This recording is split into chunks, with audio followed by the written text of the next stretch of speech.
I was actually mapping RNA genes to expressive genes in our... Good afternoon, everyone. I hope you've enjoyed the breakout sessions that you've just been to. My name's Joanna Coltman. I'm an adult nursing student just at the end of my 3rd year. I'd like to introduce you now to our next speaker. This lady has been working most of her life as a district nurse in rural areas with a special interest in end-of-life care. But in 2008, at the age of 59, she decided that she would like to go and volunteer with the organisation VSO in Africa. To tell us more about her 2 years in Uganda, please welcome Pamela Llewellyn.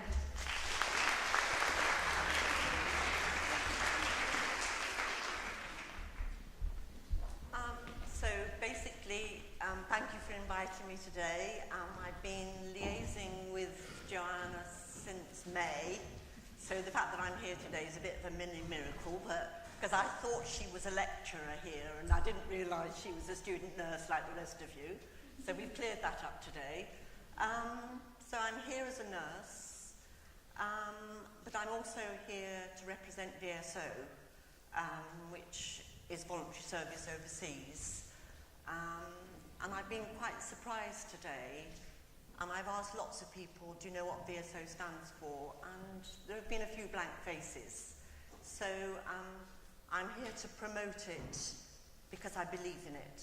So my talk is going to be divided into 2 parts.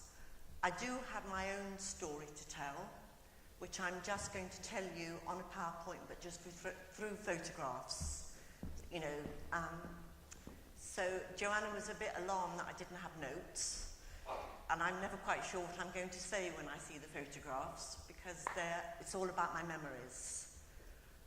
But VSO have also asked me today to promote VSO as an organisation, so the first few slides are going to be about that. So, let's begin. Right, so I'm not going to read from that, I'm not even going to look at it, but I would just tell you that VSO, it is a charity, it's been running for over 50 years, and it's had over 50 years of sending volunteers in certain professional categories around the world. It is not a charity that sends money, like Médecins Sans Frontières, like Save the Children, Oxfam, and it doesn't respond to emergencies such as we've seen in Somalia. But what it does send is people. People like myself and yourselves, and people from education, people from disability, people with technical backgrounds, because they believe that sending people can change lives. Because yes, people do need money to come out of poverty, but above that they need skills. VSO's logo used to be, we recently changed it, but it used to be sharing skills, changing lives. So it is about sending people, and you can see the issues that they're mostly working with at the moment. A lot of work now in gender equality, because women and their role in society in developing countries is quite fundamental as they bring up families and try to turn around poverty in the future. Secure livelihoods, it's about helping people to help themselves. How can they earn money to live beyond their poverty? So the next key question is, where does VSO work? And as you can see, 41 countries around the world at the moment. These countries have changed over time. The criteria is always in a developing country. And until recently, you would have seen in that list, might be still there, I'm just checking before I say it's not there anymore, China and India. China and India have massive issues with poverty. But because of advances in technology, they now also have great wealth. Apparently, there are more billionaires in India than anywhere in the world. So charities like VSO are now deciding that it's it's not appropriate that they work there anymore. So you can also see at the bottom recruitment bases. Although they're based in Putney in London, they do have recruitment bases around the world. Certainly I've met volunteers from the Philippines, Canada, Mexico, Holland, and several African countries as well. So it is a truly international experience. VSO doesn't find placements for volunteers. It actually works the other way round. So if you're a nurse in paediatrics or mental health, or you're a physiotherapist and you want to work in Cambodia, you can't write to VSO and say, please find me this. Because it's actually working from the developing countries outwards. There are people working in all the fields we've seen who are recognizing a need and recognizing where they think a volunteer with specific skills will be helpful. So once those placements have been found, they will then worldwide start looking for volunteers. Right, I'll just go back because I don't want you to be looking at that while I'm just explaining it. A lot of people have asked the questions today, how long do you go for? In principle, it's 1 to 2 years, the placement. I went for 2 years. There's a VSO colleague here in the audience who went with education, who actually went for 2 years and 7 months. And it sounds a long time. And the reason they ask you to go for so long, you're going principally to a country, a culture, a continent you've never stepped foot in before. You know nothing about it. And it takes time to adjust. It takes time to have any clue what's going on. Because in the first few weeks and months, they talk about cultural shock, and it's a real thing. So how can you just go for a few months? Because you won't have got your head around it.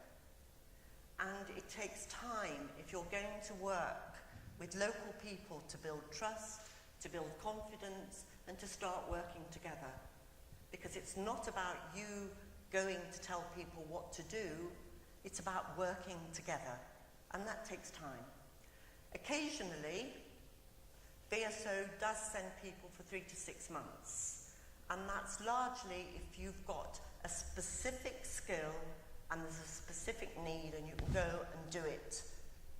And you know what you're going to do before you go, you get on with it and achieve it in that time. But otherwise, 3 to 6 months wouldn't be long enough.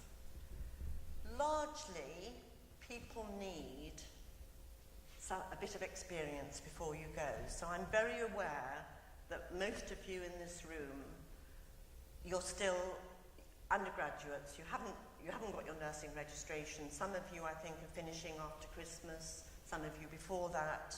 So it wouldn't really be possible for you to be applying to VSO at this stage in your career. But they ask for 2 years, and when you think about it, you need to have your own confidence and believe in your own nursing skills before you're set free in Cambodia or Malawi or whatever. So that answers that question. So let me move on, because I've only got half an hour and I can talk for England about VSO, so I'll have to press on. So this is me in 2007. I was a district nurse in a very rural part of Worcestershire, where I still live.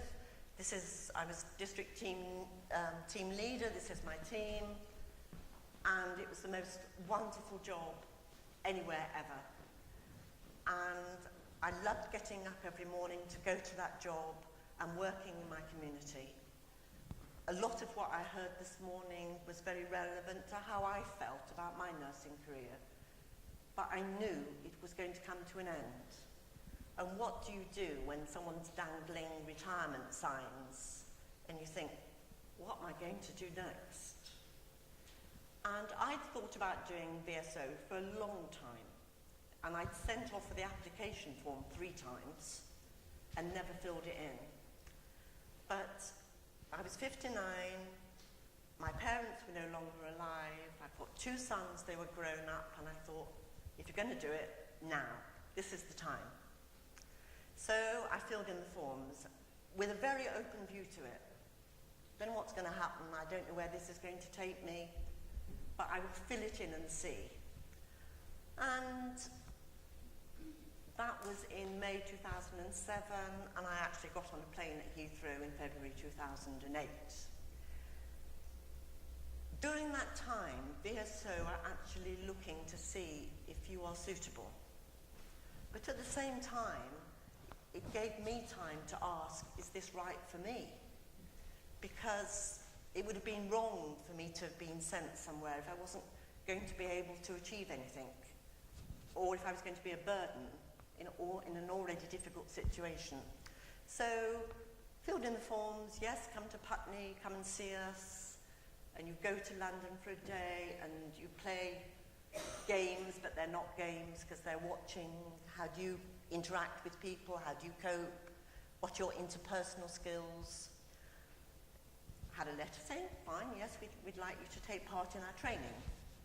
Their training is based at Harborne in Birmingham. They've got a Holborn Hall where they go, and you're invited to go on several training days. Still don't know where you're going, and still you're feeling your way.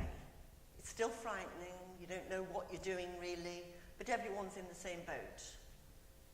And then I was told,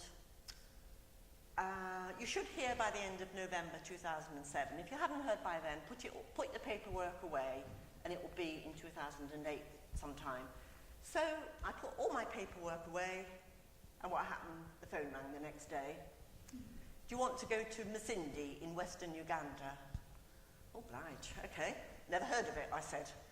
I'll have to get a map out and have a look. I did put on my application form that I wanted to go somewhere warm, not cold. So on that criteria, it was in with a chance. I got a book out about Uganda, I got a map. And what they were asking for a community nurse in a rural area. Well, I was a community nurse, so that bit wasn't going to be difficult. And I lived in a rural area in Worcestershire, so I thought, that's fine. I can cope with all of this. That was a very naive thought to have had. But eventually, February 2008, I'm in Kampala. And these are most of the group that I arrived with. There are 6 nationalities.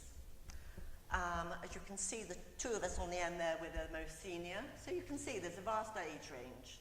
VSO used to be mostly people in their 20s. It's now about a 50-50. So you don't have to go in your 20s. You can go at any time. But there's a 50-50 early 20s or near retirement. So you have a week in Kampala. Really, it's about survival, what they're telling you in that time. You know, about your safety, about travelling around, how to make a phone call, how to go to the bank, how to avoid being murdered, raped and pillaged, all of these things. Very useful information in retrospect, but you know, the shock had already started, because when you're picked up at Kampala airport and you're taken to the centre of Kampala, your eyes are just nearly popping out of your head. I mean, I'd never been to Africa before. I mean, I'd lived in the Middle East, but I'd never been to Africa. And the shock started, because there is a lot of poverty and a lot of people scratching a living out of nothing. So we then, from this photograph, we scattered around Uganda. Some stayed in Kampala, others went on other placements to other parts. But I went to Masindi and my first house. Now, my first house was my first challenge. I mean, it's actually quite good. It's not mud hut. I had an indoor toilet. I had electricity occasionally. I had water most of the time if the man cutting the grass didn't hit it with his cutter and cut the pipe. I did have some people living in, not people, creatures living in the house with me. There were bats in the roof. I had furry things running around the floor at night time, and I once had a black cobra amongst my clothes. But I survived. And I don't like any of those things. But you do manage, and you have strategies, including when I came home once on a visit, I took back some rat poison. That was a good move. Rent-a-kill, rat poison, good move. But I had a little garden, I had neighbours, and you see, VSO they give you enough money to live on. It's called a subsistence allowance, to buy food, you have your accommodation, but you're expected to manage this little bit of money and survive on it. And if you want to go up safari or whatever, you do have to pay for those things yourself. But basically, you have enough to survive. But that was my first challenge. Second challenge was the hospital. Now, I'm a community nurse, and I was in the community, but the community department was in the hospital. The first day I was taken around that hospital, VSO had told us time and time again about culture shock. As a nurse, what they didn't tell me was about the professional shock that I would feel. And when I went into that hospital, I couldn't believe what I saw, what I smelled, what I felt. And I was being shown round, and I couldn't show my feelings because it would have been rude. I'd only been there a week. And I came home and I wept, and I thought, how can I, this nurse from Worcestershire, make any impact or be of any help to anybody? Because basically the beds were full. Some of the beds didn't have mattresses, they were iron beds. People take their own bedding, their own food, their own care attendants. The people were on the floor. There was no running water in the hospital. It was dire, absolutely grim dire. So that was my second challenge. Third challenge was transport. It said on my application form, need to ride a motorcycle? No. I believed it. Transport in rural Africa is dodgy. There are vehicles, but they're very, very poorly maintained. They break down everywhere you go, and the roads are terrible. Well, they're not roads, they're tracks with potholes, so when it's dry, you fall in the hole. When it's wet, you slip in the hole. It's very dangerous. It is very dangerous. So this is one little outing that we broke down, and the men love it. They all come and they bang, and because they don't have any tools or equipment, but anyway, 4 hours later you get back on the road. So that's when I decided this is all getting a bit out of hand. So I decided I'd ignore the no on my application form. I came back to England and I did a motorcycle training course in Kidderminster, did my test on the Kidderminster Ring Road. I will never, ever, ever go there ever again. Just the thought of that ring road and me on that bike, I actually fell off it during the test. And I fell towards the pavement, and the examiner said, "Oh, well done." He said, "You didn't fall into the path of oncoming traffic. Had I have fallen to the right, he'd have failed me. But I fell to the left onto the pavement." Okay, bear that in mind if you ever need to ride a motorcycle. So that was it. That was the start of it all. But every time you went out, puncture. But people would appear out of the bush. Somebody mending a tyre with a hacksaw. Very resourceful people, the Africans. But they were all challenges in the beginning. This is just a photograph that I put there because the children's ward in the hospital was a bit grim. There wasn't a toy, there wasn't a picture. You know, all the things that we think help children to get better in stimulating environment just were not there. So somebody sent me some paints and some transfers, so that was how I spent one Saturday afternoon. But another challenge, because we're judging things all the time by the standards that we think are right, because we don't know how to do it any other way. But you do have to adjust your thinking and your take on life in general. This is me doing some serious fundraising outside a church in Rugby where my family live. Because, somebody knows Rugby, I've seen a twinkle there, money is always a problem. Because technically I was working for the Ugandan government, I was working for the Ministry of Health, and they never had any money. So the project that I was asked to do actually didn't have any funding. Although VSO were being very helpful, I needed to come home and raise money. So that was a challenge, but friends, family, strangers, I became a professional beggar. I am not a fundraiser, I hate it. I hate asking for money. But someone said to me, you're not asking for yourself, just do it, you'll never see them again. And as long as they donate, you're quite happy.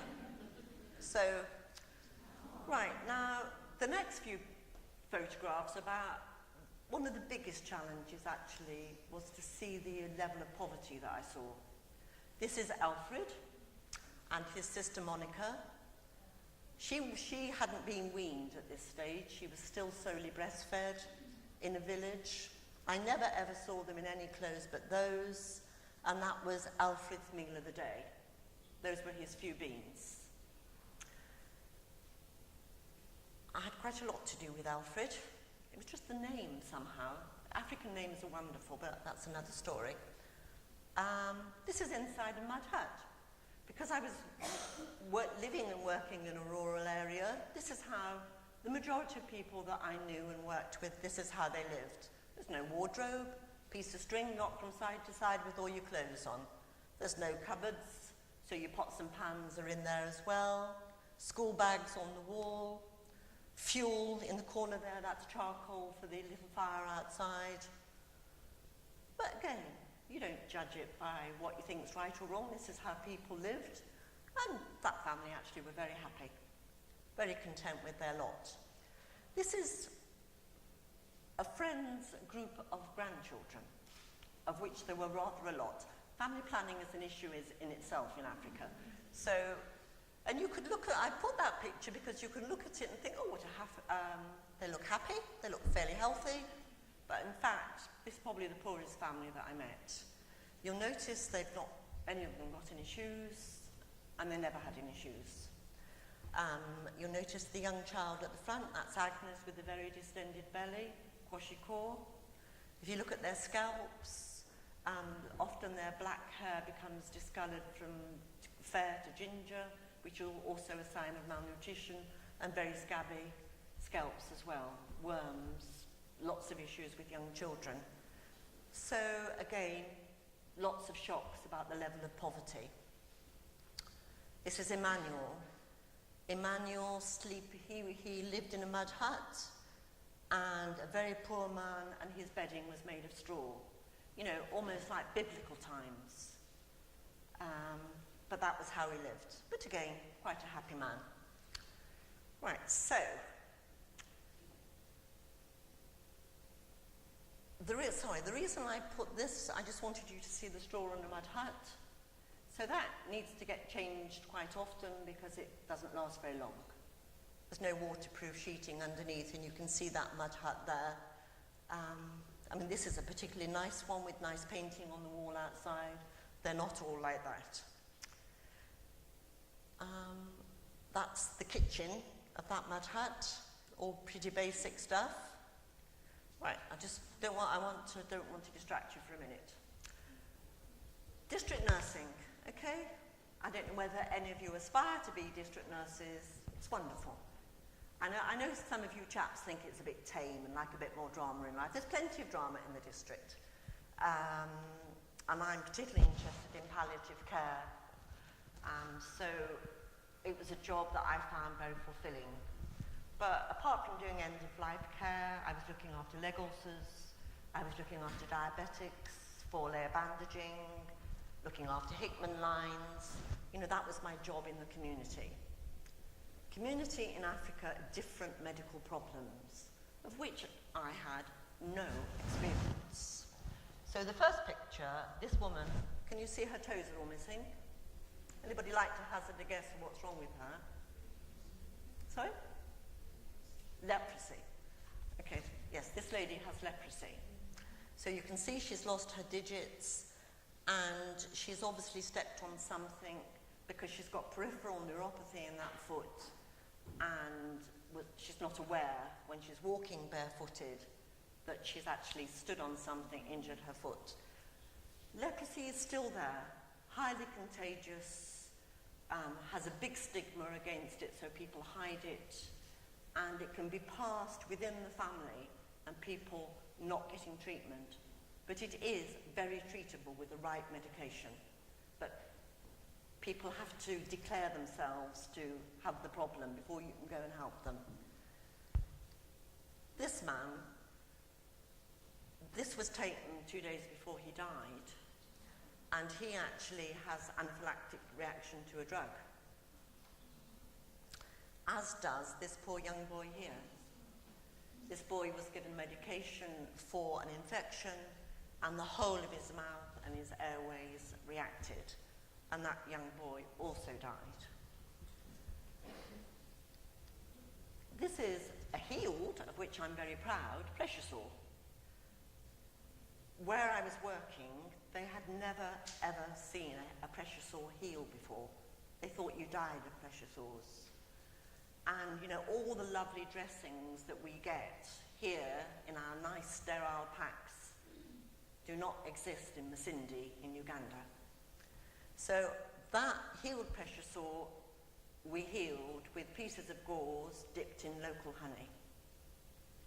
So I boiled water, cleaned it out, packed it daily, and that, whereas you could put your hand in the cavities beforehand and they were connected, obviously it's across the buttock. So I think they thought, oh dear, who's this? Like a miracle worker, healing a pressure sore. This little boy, when I say names are very special in Uganda, you're quite often called a name related to the day when you were born. So you could be Janet Morning, Sylvia Knight, Sydney It Rained. This child is called Ngambeki, which in Ranyuro language means, what can we say? Because he was born with a cleft lip and palate, and he was brought to me in a bundle at a football match, which is another story in itself, covered in a cloth to hide him because there was stigma and shame attached to him, and the young mother said, you know, what can we do? But that is very common in Uganda. And they still believe that it's some sort of punishment or something to do with an evil spirit. And so a child like that would be hidden away, would not go to school. It probably wouldn't survive, actually, to going to school because it couldn't feed. That child was being fed on a spoon because it couldn't suck. Because virtually all mothers in Uganda are breastfeeding because they can't afford the alternative. That child couldn't suck, wasn't feeding, wouldn't learn to speak, and everybody would have been ashamed of him, so he would have been hidden. So, I've got to really go at pace because I've only got 5 minutes left, but the good news is, through the Smile Train charity, we actually found money for the operation, and that child has now been operated on and is back to normal. So that's wonderful, but he's still called Ngambeki, which is a bit of a shame, really. Right, so what was I doing in Uganda? I was asked to find village volunteers in a population of 12,000 people to actually be the first line of healthcare in these villages. So it really was district nursing on the cheap. So I found 105 volunteers, and basically we were educating about malaria, clean water, reproduction, immunization, and sexual health. I mean, quite simple, you know, all quite easy to solve, and you know, when you don't know too much about. So here we are giving a talk showing how to put up a mosquito net. The only way to prevent malaria is to use a net at night time, every night. And children under 5 and pregnant women are the most vulnerable. Right, a jerry can showing people, water is precious in Uganda, absolutely precious. And if you've got to walk 10 kilometers to fill up a jerry can of water from a borehole, you're going to use it carefully. Washing hands is not high priority, so there's a lot of diarrheal diseases, and children, especially again under 5, are the victims. So using water in a can like this, which drips water for 20 seconds, is one of the solutions. So that's one in action. Another one in action outside the pit latrine. Right, this is SODIS. Again, water's an issue, clean water. SODIS, solar disinfection of water. These bottles of water, which we use everywhere, they're in Uganda as well. Lie them in the sun for 6 hours, and most of the bacteria has been killed and is fit for drinking. So it doesn't cost anything, but a simple solution. So that was another of our things. If people were to ask me what was the most important thing about your visit to Uganda, I would say the people. The privilege beyond belief of being in another continent, another culture, and sharing your life with them, their religion, their funerals, their happy times, their food. Sarah, wonderful, wonderful person. She's now died, but she became a very close friend. And I'm just going to flick through these fairly quickly. Sarah with Justin. That's my nurse tutor who liked a glass of beer, as you can see. That was my boss, John and Martin, a health inspector. Sue Gaylor, who was a fellow volunteer. Your relationships with other volunteers when you're there is very important, because you do need a beer and a bit of sanity. Okay? Stephen and Miriam worked at a health centre, which I had a lot to do with. It took a long time to have that close relationship with people. You know, that was after being there nearly 2 years, because you have to build trust. I was white, I was old, and I was a woman. And they'd never seen a white nurse before. So you can't expect to go quickly into remote rural areas and people to accept you. It takes time. So just some other pictures. Throughout the country, VSO have local support groups. This is my Worcester one. So this is in Worcester. And these are my these are the volunteers that I was working with, part of the 105. They look as if they're mostly men, but I can see Harriet and Agnes in the background. It was the Myriad Community Volunteer Project, and again. So just to leave you with one question, one thought, is this for you? And the answer is, only you can answer that. But I will tell you it's life-changing. It's the most wonderful experience you will ever have. And if your heart is open to it, and your mind is open to doing something different, this morning I've heard words like journey. This is a most fabulous journey that you can go on, and it will change how you think about everything. I have reapplied to go back to VSO to do another placement. My colleague up the back, Jan, she has also applied. It does get under your skin a bit. So warn your families that when you come back, you'll never be the same again. But I would ask you to consider it, because, as I say, it's very life-changing and very rewarding. Okay, thank you. Oh.